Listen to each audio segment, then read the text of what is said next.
はい、では、自動銃ベレッタ A304 の分解をしていこうと思います。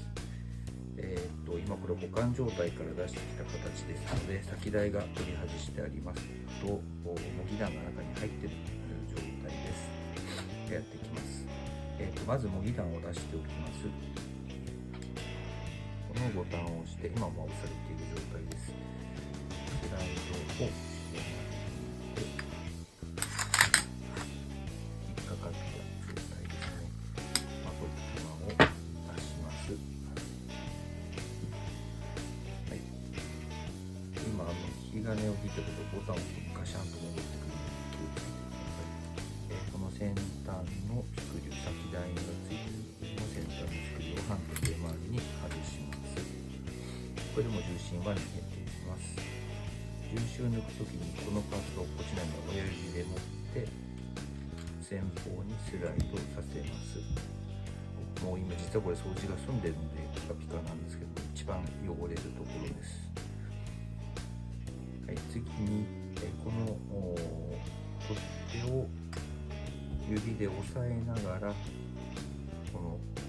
ボタンを押してゆっくりスライドパーツを前に持っていきます。で今度この今触っていたところ1個抜くんですが、なかなか手では抜けないのでペンチで抜きます。で傷がつくといけないのでボロ布などをかけて上に1個抜きます。ただ差し込んであるような構造です。でこれでもこのパーツからスライドが全部抜けてきます。こういった状態でやるといいです。今全部ひっついてきましたけれどもね、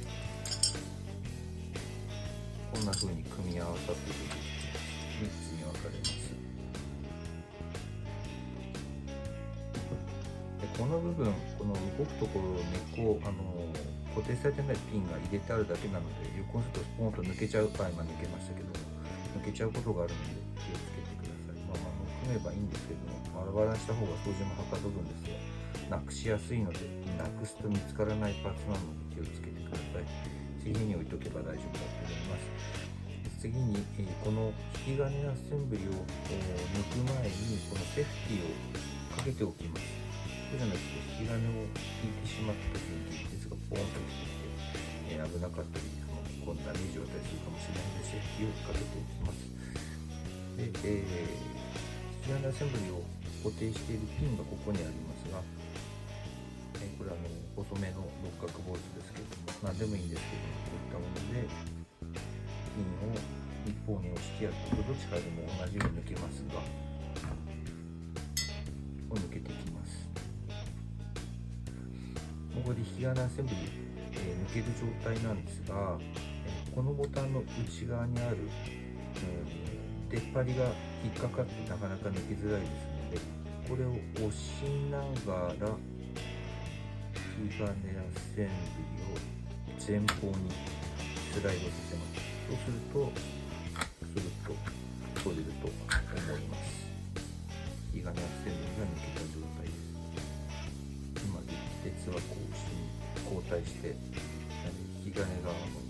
引けるようになっている状態です。はい、で今綺麗ですけども、この中に大きな